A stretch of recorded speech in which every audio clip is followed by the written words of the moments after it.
ఈ సంక్రాంతి సినిమాల్లో మూడు సినిమాల గురించి సినీ జనాల్లో డిస్కషన్ నడుస్తుంది.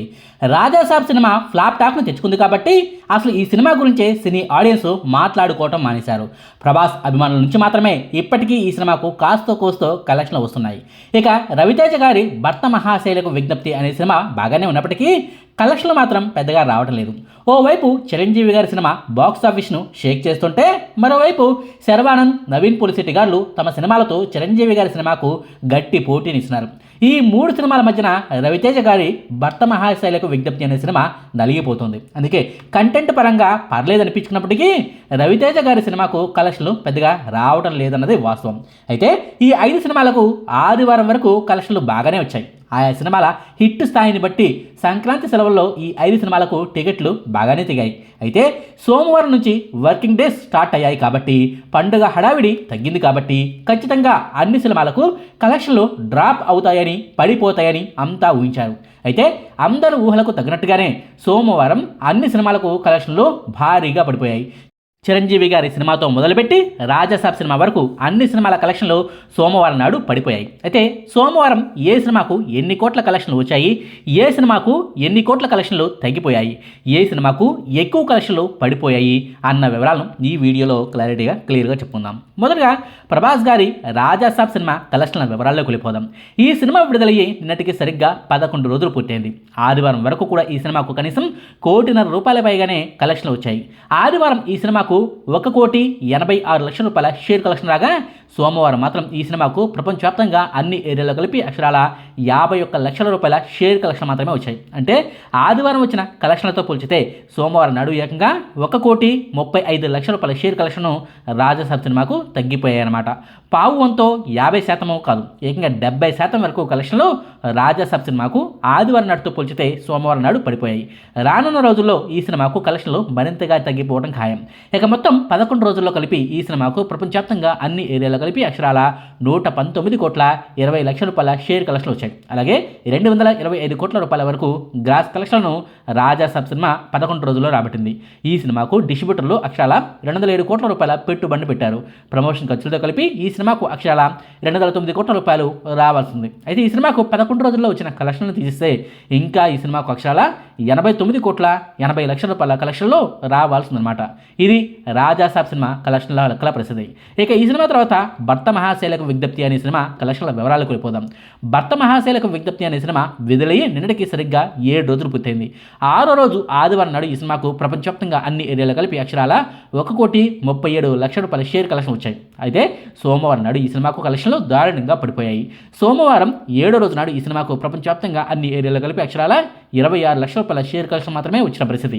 ఎస్, రవితేజ వంటి స్టార్ హీరో సినిమాకు ఈ రేంజ్ కలెక్షన్లు ఉంటే చాలా దారుణం అని చెప్పుకోవాల్సి ఉంటుంది. నిజానికి రవితేజ గారి రీసెంట్ సినిమాల కంటే కూడా భర్త మహాశైలకు విజ్ఞప్తి అనే సినిమా పర్లేదు, బాగానే ఉంటుంది. అయినా సరే ఇతర సినిమాల నడుమ ఈ సినిమా భారీగా నష్టపోతుంది. ఈ సినిమాకు మొత్తం వారం రోజుల్లో ప్రపంచవ్యాప్తంగా అన్ని ఏరియాలో కలిపి కేవలం ₹9,74,00,000 షేర్ కలెక్షన్ మాత్రమే వచ్చాయి. అలాగే ₹17 కోట్ల గ్రాస్ మార్కును ఈ సినిమా కలెక్ట్ చేసింది. ఈ సినిమాకు ప్రపంచవ్యాప్తంగా డిస్ట్రిబ్యూటర్లు పెట్టిన పెట్టుబడి ₹19 కోట్ల, ప్రమోషన్ ఖర్చులతో కలిపి ₹20 కోట్లు రావాలన్నది టార్గెట్. అయితే ఈ టార్గెట్లో ఈ సినిమా ఇప్పటికే ₹9,74,00,000 రాబట్టింది. ఇంకా ఈ సినిమాకు మరో ₹10,25,00,000 వస్తేనే కమర్షియల్గా ఈ సినిమా హిట్ అవుతుందన్నమాట. చూడాలి మరి లాంగ్ రన్లో ఈ సినిమా ఎంత మేరకు నష్టాలను చవిచూస్తుందో అన్నది. ఇక ఈ సినిమా తర్వాత నారీ నారీ నడుమ మురారి సినిమా కలెక్షన్ల వివరాల్లోకి వెళ్ళిపోదాం. నారీ నారీ నడుమ మురారి సినిమా విడుదలయ్యి నిన్నటికి అంటే సోమవారానికి సరిగ్గా 5 రోజులు పూర్తవుతోంది. ఆదివారం నాడు ఈ సినిమాకు ₹2,70,00,000 షేర్ కలెక్షన్ వచ్చాయి. ఇక సోమవారం నాడు ఈ సినిమాకు కూడా కలెక్షన్లు తగ్గిపోయాయి. నిన్న సోమవారం నాడు ఈ సినిమాకు అక్షరాల ₹1,36,00,000 షేర్ కలెక్షన్ వచ్చాయి. అంటే ఆదివారం నాడు వచ్చిన కలెక్షన్లతో పోల్చితే సోమవారం నాడు ఈ సినిమాకు అక్షరాల ₹1,34,00,000 కలెక్షన్లు తగ్గిపోయాయన్నమాట. ఇక టోటల్గా చూసుకుంటే నారీ నారీ నడుమ మురారి సినిమాకు మొత్తం 5 రోజుల్లో ప్రపంచవ్యాప్తంగా అన్ని ఏరియాలో కలిపి అక్షరాల ₹11,29,00,000 షేర్ కలెక్షన్ రాగా ₹22 కోట్ల రేంజ్లో గ్రాస్ కలెక్షన్లను ఈ సినిమా 5 రోజుల్లో రాబట్టింది. ఈ సినిమాకు డిస్ట్రిబ్యూటర్లు పెట్టిన పెట్టుబడి అక్షరాల ₹9 కోట్ల, ప్రమోషన్ ఖర్చులతో కలిపి సినిమాకు ₹10,25,00,000 రావాల్సి ఉంటుంది. అయితే ఈ సినిమా ఇప్పటికే ఈ టార్గెట్ను దాటేసింది. పెట్టిన పెట్టుబడిని తిరిగి రాబట్టడమే కాకుండా అదనంగా ఈ సినిమాకు అక్షరాల ₹1,04,00,000 కలెక్షన్ల లాభం కూడా వచ్చేసిందనమాట. అంటే 5 రోజుల్లోనే ఈ సినిమా లాభాల్లోకి వెళ్ళిపోయింది. అంతేకాదు ఈ సంక్రాంతికి వచ్చిన సినిమాల్లో లాభాల్లోకి వెళ్ళిపోయిన 3వ సినిమా ఇదే కావడం గమనార్హం. రానున్న రోజుల్లో ఈ సినిమాకు వచ్చేదంతా లాభమే అని చెప్పుకోవచ్చు. ఇక ఈ సినిమా తర్వాత నవీన్ పోలిశెట్టి గారి అనగనగా ఒకరాజు సినిమా కలెక్షన్ల వివరాలకు వెళ్ళిపోదాం. అనగనగా ఒకరాజు సినిమా విడుదలయ్యి సోమవారం నాటికి అక్షరాల 6 రోజులు పూర్తయింది. 5వ రోజున ఆదివారం నాడు ఈ సినిమాకు 6,82,00,000 షేర్ కలెక్షన్లు వచ్చాయి. సోమవారం నాడు ఈ సినిమాకు కూడా భారీగా కలెక్షన్లు పడిపోయాయి. సోమవారం ఈ సినిమాకు ప్రపంచవ్యాప్తంగా అన్ని ఏరియాలో కలిపి అక్షరాల 2,57,00,000 షేర్ కలెక్షన్ వచ్చాయి. అంటే ఆదివారం నాడుతో పోల్చితే సోమవారం నాడు ఈ సినిమాకు 4,25,00,000 కలెక్షన్లు తగ్గిపోయినట్టు లెక్క. సోమవారం వచ్చినట్టుగానే మంగళవారం నుంచి కూడా ఈ సినిమాకు ఇదే రేంజ్లో కలెక్షన్లు వస్తే కనుక లాంగ్ రన్లో ఈ సినిమాకు భారీ లాభాలు రావడం ఖాయం. ఆ సంగతిని పక్కన పెడితే ప్రపంచవ్యాప్తంగా అనగనగా ఒకరాజు సినిమాకు మొత్తం 6 రోజుల్లో అక్షరాల 37,59,00,000 షేర్ కలెక్షన్లు వచ్చాయి. అలాగే 72 కోట్ల రూపాయలకు పైగానే గ్రాస్ కలెక్షన్లను ఈ సినిమా 6 రోజుల్లో రాబట్టింది. ఈ సినిమాకు డిస్ట్రిబ్యూటర్లో పెట్టిన పెట్టుబడి అక్షరాల 27 కోట్ల రూపాయలు మాత్రమే. ప్రమోషన్ ఖర్చులతో కలిపి ఈ సినిమాకు 28 కోట్లు రావాలన్నది టార్గెట్. అయితే ఈ సినిమా ఈ టార్గెట్ను ఎప్పుడో దాటేసింది. పెట్టిన పెట్టుబడిని తిరిగి రాబట్టడమే కాకుండా అదనంగా ఈ సినిమాకు 6 రోజుల్లో అక్షరాల 9,57,00,000 లాభం కూడా వచ్చేసిందనమాట. ఈ సినిమా కలెక్షన్లు ఇదే రేంజ్లో కొనసాగితే దాదాపుగా 25 కోట్ల రూపాయల లాభం ఈ సినిమాకు రావటం పక్కా. ఇక ఈ సినిమా తర్వాత చిరంజీవి గారి మనశంకర వరప్రసాద్ గారి సినిమా కలెక్షన్ల వివరాలకు వెళ్ళిపోదాం. మనశంకర వరప్రసాద్ గారి సినిమా విడుదలయ్యి సోమవారం నాటికి అక్షరాల 8 రోజులు పూర్తయింది. ఆదివారం నాడు చిరంజీవి గారి సినిమాకు అక్షరాల 14,27,00,000 షేర్ కలెక్షన్ వచ్చాయి. సోమవారం నాడు చిరంజీవి గారి మనశంకర వరప్రసాద్ గారి సినిమాకు కూడా కలెక్షన్లో భారీగా పడిపోయిన పరిస్థితి. సోమవారం నాడు మనశంకర వరప్రసాద్ గారి సినిమాకు ప్రపంచవ్యాప్తంగా అక్షరాల 6,57,00,000 షేర్ కలెక్షన్లు వచ్చాయి. అలాగే 12 కోట్ల రూపాయల గ్రాస్ కలెక్షన్లు ఈ సినిమా సోమవారం నాడు కలెక్ట్ చేసింది. అంటే ఆదివారం వచ్చిన కలెక్షన్లతో పోల్చితే సోమవారం నాడు ఈ సినిమాకు ఏకంగా 7,70,00,000 షేర్ కలెక్షన్లు తగ్గిపోయినట్టు లెక్క. అంటే ఏకంగా 65% కలెక్షన్లు ఈ సినిమాకు తగ్గిపోయినట్టు లెక్క. అయితే సోమవారం వచ్చిన రేంజ్లోనే ఈ సినిమాకు మున్ముందు కూడా కలెక్షన్లు వస్తే ఈ సినిమాకు భారీ లాభాలు రావడం ఖాయం. అలా కాకుండా రోజుకు ఈ సినిమా కలెక్షన్లు పడిపోతే మాత్రం లాభాల శాతం తగ్గిపోతుందన్నమాట.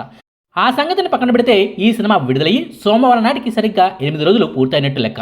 మొత్తం 8 రోజుల్లో చిరంజీవి గారి మనశంకర వరప్రసాద్ గారి సినిమాకు ప్రపంచవ్యాప్తంగా అక్షరాల 140,93,00,000 షేర్ కలెక్షన్ వచ్చాయి. అలాగే 275 కోట్ల రూపాయల రేంజ్లో ఈ సినిమాకు గ్రాస్ కలెక్షన్లు వచ్చాయి. ఈ సినిమాకు డిస్ట్రిబ్యూటర్లు పెట్టిన పెట్టుబడి అక్షరాల 120,70,00,000. ప్రమోషన్ ఖర్చులతో కలిపి ఈ సినిమాకు 122 కోట్లు రావాలన్నది టార్గెట్. అయితే ఈ సినిమా ఈ టార్గెట్ను ఎప్పుడో దాటేసింది. పెట్టిన పెట్టుబడిని తిరిగి రాబట్టడమే కాకుండా అదనంగా ఈ సినిమాకు అక్షరాల 26,93,00,000 లాభం వచ్చినట్టు లెక్క. రానున్న రోజుల్లో ఈ సినిమా లాభం 50 కోట్ల వద్దే ఆగిపోతుందా లేక 100 కోట్ల లాభాల దాకా ఈ సినిమా దూసుకెళ్తుందా అన్నది చూడాల్సి ఉంది. ఇక ఓవరాల్గా చూసుకుంటే ప్రభాస్ గారి రాజాసాబ్, రవితేజ గారి భర్త మహాశైలకు విజ్ఞప్తి అనే సినిమాలకు సంబంధించి సోమవారం నాడు కలెక్షన్లు దారుణాతి దారుణంగా పడిపోయాయి. ఆ తర్వాత చిరంజీవి, నవీన్ పోలిశెట్టి, శర్వానంద్ గారుల సినిమాలకు కూడా దాదాపుగా 60% కలెక్షన్లు పడిపోయాయి. కాకపోతే ఆ 2 సినిమాల కంటే కూడా ఈ 3 సినిమాలకు కలెక్షన్లు స్టడీగానే ఉన్నట్టు లెక్క. చూడాలి మరి మున్ముందు ఈ 3 సినిమాల కలెక్షన్లు ఎలా ఉండబోతున్నాయో అన్నది. ఇదండి సోమవారం నాడు సంక్రాంతి సినిమాలకు వచ్చిన కలెక్షన్ల లెక్కల గురించిన వివరాలు. మీకు ఈ వీడియో నచ్చితే లైక్ చేయండి, షేర్ చేయండి. మరిన్ని ఆసక్తికరమైన వీడియోల కోసం మా కొత్త ఛానల్ను సబ్స్క్రైబ్ చేయడం మాత్రం మర్చిపోకండి. Thank you.